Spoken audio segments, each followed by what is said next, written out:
On my engagement day, I found my ring missing. Suddenly, my sister stood up and proposed to my fiance on her knees, showing my missing ring. When I confronted her, to my shock, my parents took her side, saying it was her ring because poor people can't afford such an expensive ring. But their faces turned pale when I called the jeweler. "My name is Rachel, and I never thought my own sister would betray me like this." "Mom," I called, my voice shaking as I ran downstairs. "Mom, have you seen my ring? Did you move it?" She looked up from her coffee, her nails perfect as always, wrapped around her favorite mug. "What do you mean, honey? Isn't it in your room?" "The box is empty." I held it out, my hands shaking. "I always put it there when I shower."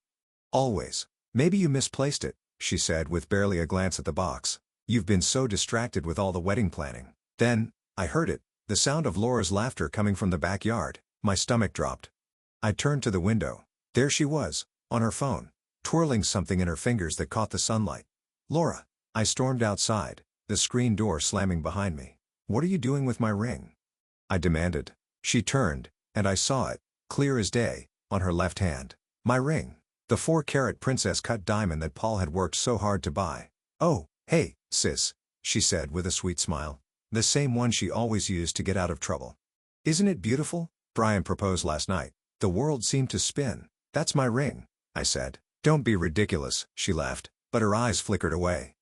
"Laura Howard, take it off right now." My voice was steady, but anger burned inside me. "That is my engagement ring and you know it. What's all this shouting about?" Our father appeared at the door, Mom right behind him.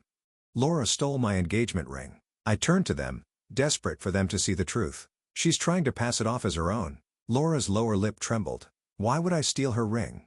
Brian proposed to me. He bought this." "Now, Rachel," Mom said gently, stepping forward and placing a hand on my arm, "your sister just got engaged. This should be a happy moment." I pulled away from her touch. "Are you serious right now? That is my ring." Dad squinted at Laura's hand. "It looks different than yours. The setting isn't quite the same." "That's because she changed it." I was yelling now, my voice echoing across the yard. "Call Paul. Call the jeweler. That is my ring." "Honey," Mom said in that annoying, fake calm voice she always used. "You're making a scene. Laura and Brian are in love. They're getting married. Can't you just be happy for your sister?" I looked at them, Mom's dismissive face, Dad avoiding eye contact, and Laura trying to hide her smirk but failing. 30 years of watching them favor her, protect her, excuse her, and somehow I was still shocked. "You know what?" I pulled out my phone. "Let's call Brian right now and ask him where he got the ring." Laura's face turned pale. "He's busy at work." "Perfect," I said, hitting the call button. "I'll leave a message." "Stop it." She lunged for my phone, but I stepped back. "Fine," she snapped. "I borrowed it, okay? But Brian was going to propose, and we couldn't afford anything nice. And you have everything. The perfect job. The perfect fiance. The perfect life." Mom gasped, but it was too late. The truth was out. I looked at my parents, waiting for them to finally do something, to finally hold her accountable. Instead, Mom put an arm around Laura's shoulders. "We'll figure this out as a family. There's no need to involve Brian or make this public." Laura made a mistake, but she meant well. Love makes people do crazy things. I let out a laugh. Sharp, bitter. "Meant well? She stole my engagement ring." "We'll replace it," Dad said quickly. "A newer one. An even better one." "That's not the point." My hands were shaking, my eyes burning with unshed tears. "She stole from me. She lied about it. And you're still defending her." "Rachel, please," Mom sighed. "Don't be dramatic. We can fix this." I looked at Laura, still wearing my ring, still safe in Mom's arms. Something inside me hardened. I had always been the calm one, the reasonable one, but not anymore. "You're right, Mom," I said quietly. "We can fix this. And I will." I turned and walked away, their voices calling after me. They had no idea what was coming, but they were about to learn that karma has a way of collecting its debts, and I was going to make sure it did. That night, I stayed at my friend Betty's apartment. My phone buzzed nonstop with messages from my family. I ignored them all. The next morning, I walked into my parents' house with a plan. They were all in the kitchen, acting like nothing had happened. "Oh, good. You're back," Mom said, sliding a plate of pancakes onto the counter. "We were worried." "Where are you?" I asked, still standing. "Or were you just hoping?" They expected me to cool off and forget about it, like always. Laura sat at the table, my ring still shining on her finger. At least she had the decency to look uncomfortable. "Sweetheart," Dad started, "we've been talking and we think." "No." I cut him off. "You don't get to think anything. That ring is mine, and Laura is going to take it off right now. Mom straightened her back. Actually, we've decided to help Laura and Brian buy you a new ring. A better one. This way, everyone wins. I stared at her in disbelief. Everyone wins? My sister stole from me, lied to her boyfriend, and you want to award her? It's not a reward, Laura said quickly. Brian loves me. And this ring, it just feels right on my finger, like it was meant to be mine. You're delusional. I turned to my parents, and you're enabling her. Again, that's enough. Dad raised his voice. We're trying to find a solution here. The only solution, I said, is Laura giving back what she stole and finally facing the consequences for once in her life. Before anyone could respond, my phone rang, cutting through the tense silence. Unknown number, I answered, turning away from their stares. Is this Rachel? A man's voice asked. This is Ryan from Crystal Jewelers. We have a situation regarding a ring purchase. My heart pounded. Yes, I'm Rachel. What kind of situation? A young woman brought in a ring for resizing yesterday. It matches the description of one we sold to a Mr. Paul Wall 4 months ago. She said it was a gift from her boyfriend, but something didn't feel right. We keep detailed records of our sales, especially for rings of this value. I put the phone on speaker and locked eyes with Laura. Go on. Well, Ryan continued, when we checked the serial number, it matched Mr. Wall's purchase. The woman gave her name as Laura and said her boyfriend was named Brian. But according to our records, this ring belongs to you. Laura shot up from her chair. You had no right to check. I had every right, I snapped before turning back to Ryan. Thank you for calling. That ring was stolen for me by my sister. She's trying to pass it off as her own engagement ring. The kitchen fell completely silent. I see, Ryan said carefully. In that case, we'll need proper documentation of ownership before making any changes. And, you may want to file a police report. No police. Mom blurted out. We can handle this privately. Thank you, Ryan, I said firmly. I'll bring in the original receipt and documents today. I hung up and turned to my family. Laura's face had gone from pale to bright red. Mom looked like she was about to faint. Dad still wouldn't meet my eyes. Still want to pretend it was a gift from Brian? I asked Laura.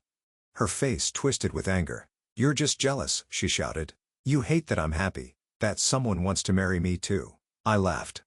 You really think a marriage built on stealing and lying will make you happy? Mom slammed her hand on the counter.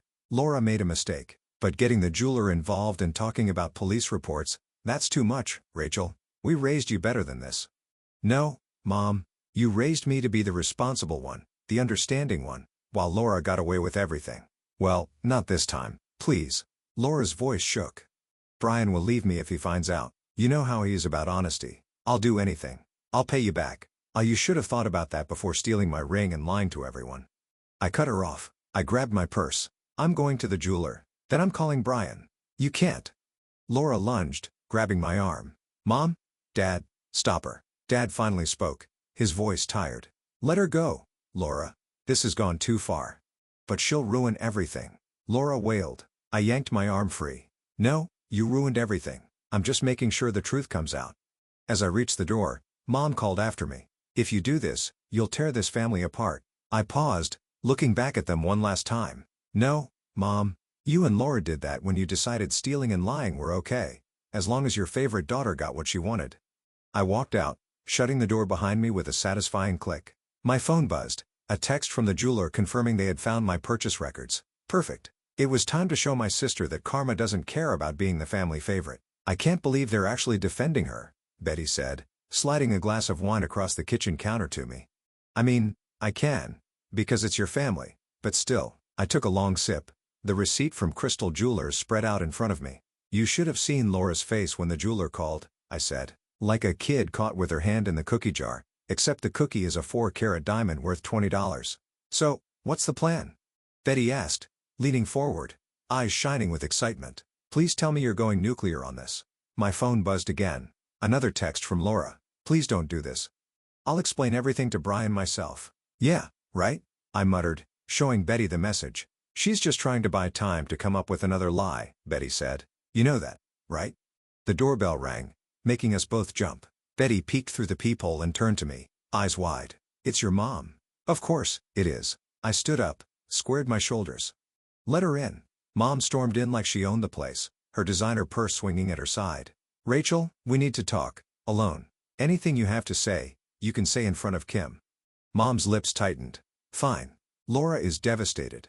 She's been throwing up all morning. crying about how you're trying to ruin her life. I let out a short laugh. That's rich. I laughed. She steals my engagement ring, lies to everyone, and somehow I'm the bad guy. She made a mistake. Mom threw up her hands. We're trying to fix this. Your father already called the jewelry store. We can get you an upgraded ring. Bigger than the original. It's not about the ring anymore, Mom, I said. It's about Laura finally facing the consequences of her actions. By destroying her relationship? By bringing shame to this family? Betty snorted. The only shame here is how you're defending a thief. Mom snapped her head toward her. This is a family matter. No, I said firmly. This stopped being just a family issue when Laura dragged Brian into her lies. He deserves to know the truth about the woman he's planning to marry. But she loves him, Mom pleaded. She was desperate. You know how much she struggled while you've had everything handed to you. Handed to me? I slammed my wine glass down. I worked my ass off for everything I have. I put myself through grad school. I built my career. I found a good man who loves me. Nothing was handed to me. Your sister? My sister's a thief, I interrupted. And she's about to learn that actions have consequences. I pulled out my phone. In fact, let's call Brian right now. Don't you dare. Mom lunged for my phone, but Betty stepped between us. Mrs. Howard, Betty's voice was ice cold.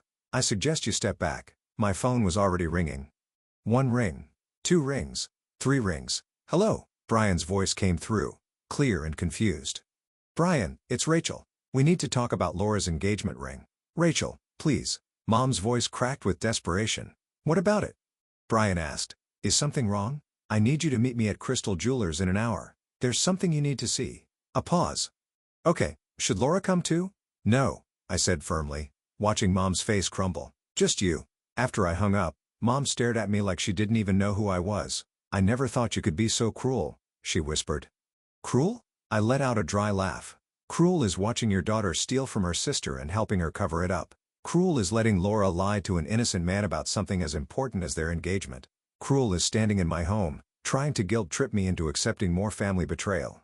You've changed, Mom whispered. No, I said. I've finally had enough. I stepped past her, but she grabbed my arm.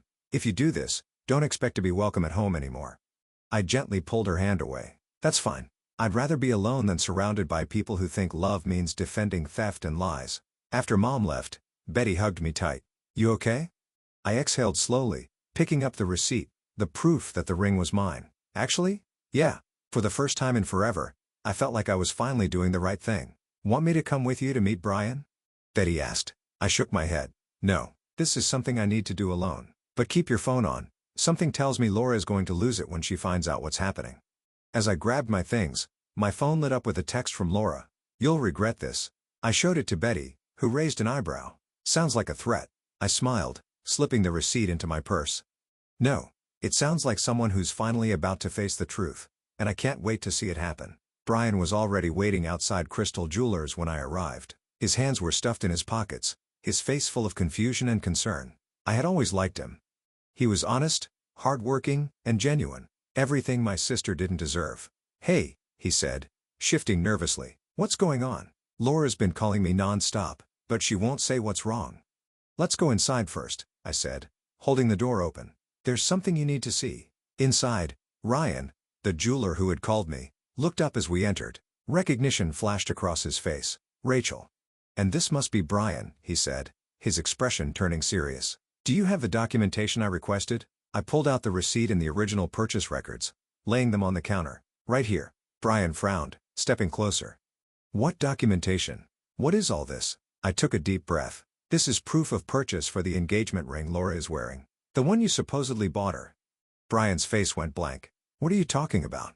Of course, I bought a ring. Ryan cleared his throat. Sir, this receipt shows that the ring was purchased by a Mr. Paul Wall 4 months ago. It was sold as an engagement ring for Rachel. Brian's face turned pale. He picked up the receipt, his hands shaking slightly. There must be some mistake.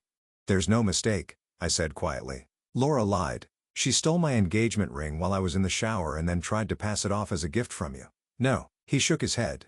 No, she wouldn't. The bell above the door chimed. We all turned just as Laura burst in, her face streaked with tears. Mom was right behind her. Brian, baby, don't listen to her. Laura rushed forward, grabbing his arm. She's jealous. She's trying to ruin everything. Brian's voice was dead quiet. Is it true? Of course not. Laura's voice trembled. I would never. The serial number matches, Ryan interrupted, pointing to the paperwork. And we have security footage of Mr. Wall purchasing the ring if you'd like to see it. Laura's grip on Brian's arm tightened. Baby, please, she whispered. I can explain everything. Brian jerked away from her. Explain what? His voice was sharp now. Explain how you stole your sister's engagement ring? Explain how you lied to me about where it came from?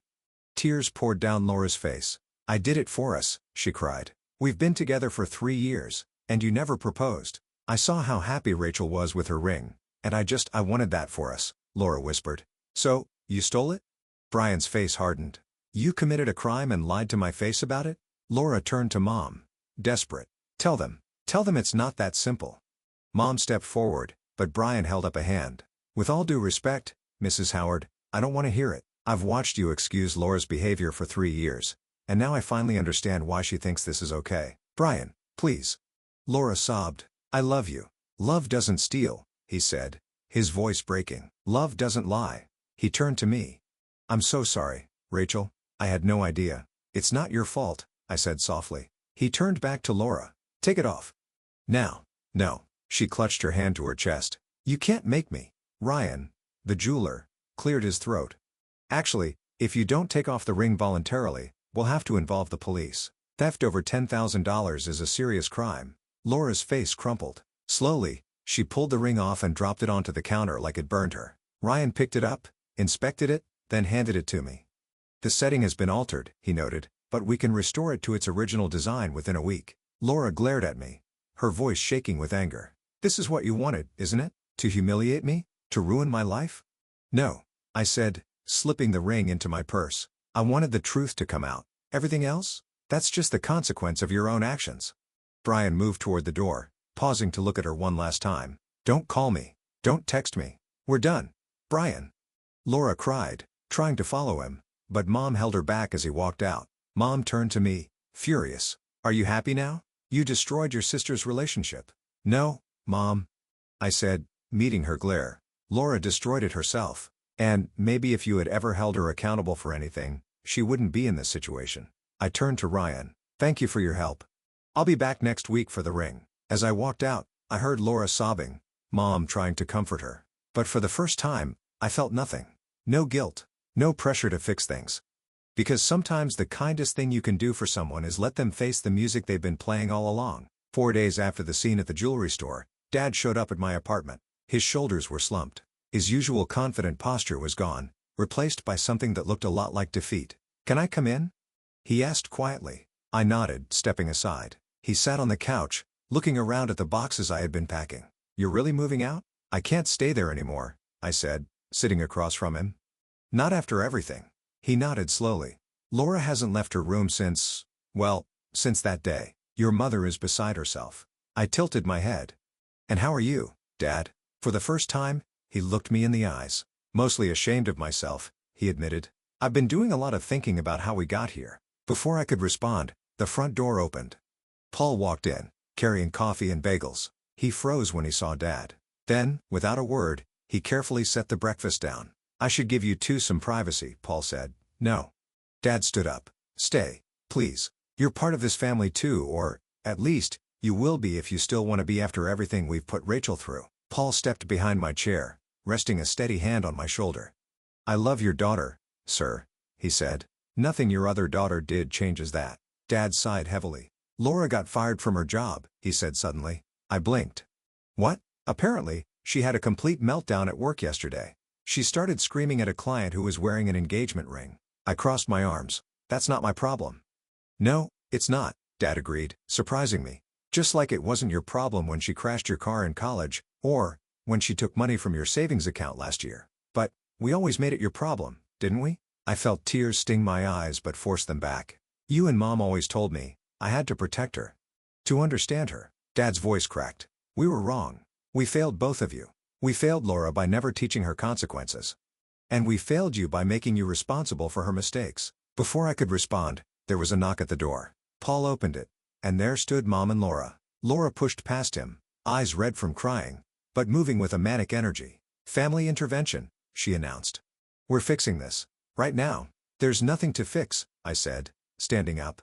You need to leave. No. She planted herself in the middle of my living room. This has gone on long enough. Brian won't answer my calls. I lost my job and it's all because you couldn't just let me be happy. Dad's voice held a warning. Laura. But she ignored him. You've always been jealous of me, she spat. You couldn't stand that maybe Brian loved me more than Paul loves you. That's enough. Dad's voice boomed, making all of us jump. Laura, stop talking. Right now. She flinched. But Daddy, I said stop. He turned to face her fully. Do you have any idea what you've done? You committed a crime. You betrayed your sister. You lied to a man you claimed to love. And now, even after everything, you're still standing here trying to make yourself the victim? Mom stepped forward. Jeffrey, please. She's hurting. Of course, she's hurting. Dad threw up his hands. Actions have consequences. Something we should have taught her 30 years ago. Laura broke down into sobs. I just wanted what Rachel has. Is that so wrong? Paul spoke up, his voice firm but calm. Then you should have earned it, he said. Instead, you try to steal it. There's a big difference. I looked at all of them. The chaos, the excuses, the endless cycle. Get out, I said quietly. All of you. I'm done with this conversation. This drama. All of it. Rachel, please, Mom begged. We're family. Family doesn't steal from each other, I said coldly. Family doesn't excuse theft and lies. And family doesn't show up uninvited just to make more demands. Suddenly, Laura lunged forward and grabbed my purse from the coffee table. Where's the ring? Give it back.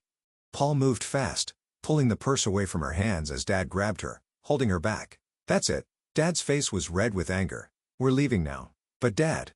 No, Laura. He turned to me, still holding on to her. I'm so sorry, sweetheart, for everything. And when you're ready, if you're ever ready, I'd like to try to make things right.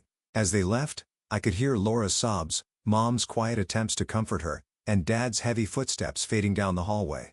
Paul pulled me into a hug. You okay? I looked up at him. Actually, yeah. For the first time in my life, I feel like I'm finally seeing my family clearly. And I don't have to fix their mess anymore. Your dad seems to be waking up, Paul said. I sighed. Maybe, but it's too little too late. Some things can't be fixed with an apology. Paul kissed my forehead. So, what now? I looked around at the half-packed boxes, at the life we were building together. Now we move forward, I said. Without the drama, without the guilt, without Laura's chaos. And your parents? They made their choice a long time ago, I said. Now they have to live with it. 3 weeks passed. My ring had been restored to its original design. Paul and I moved into our new apartment. And I hadn't heard a word from Laura. But peace never lasts long in my family. I was sorting through mail when I saw it. A glossy wedding magazine with my name on the subscription label. Inside, a post-it note in Mom's elegant handwriting. Please call me. We need to talk. As if on cue, my phone rang. Betty's name flashed on the screen.